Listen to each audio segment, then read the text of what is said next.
Здравейте, аз съм Атанаска Тошева. Днес ще ви покажа, що трябва да се запалим. Трябва да се запалим първо на първо, за да избегнем училище. Второ, за да запалим училището. Ето го така, как върви. И трето, трябва да се запалим, да сме по-яки.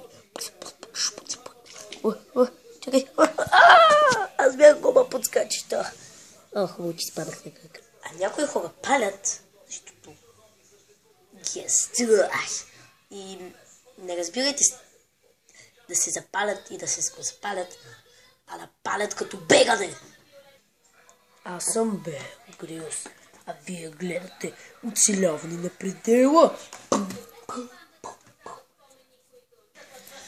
Днес съм в джунглата с телевизора. И тук открих някакво ужасно чудовище.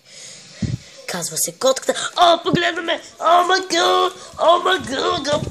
Какво виждат очите ми? Гъба завита в гален съркал. Чакай, това бил бинокъла ми. Бинокъла ми! Нека да погледнем през него. Добре, отново ще видим това чудовище. Но този път няма да ни последва. Това дали ни гледа? А сега да бягаме, моля!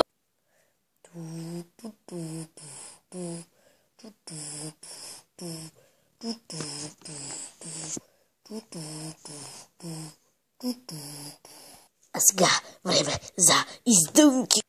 Аз съм някои хора.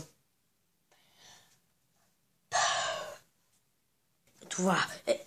Чакай, къде отиде?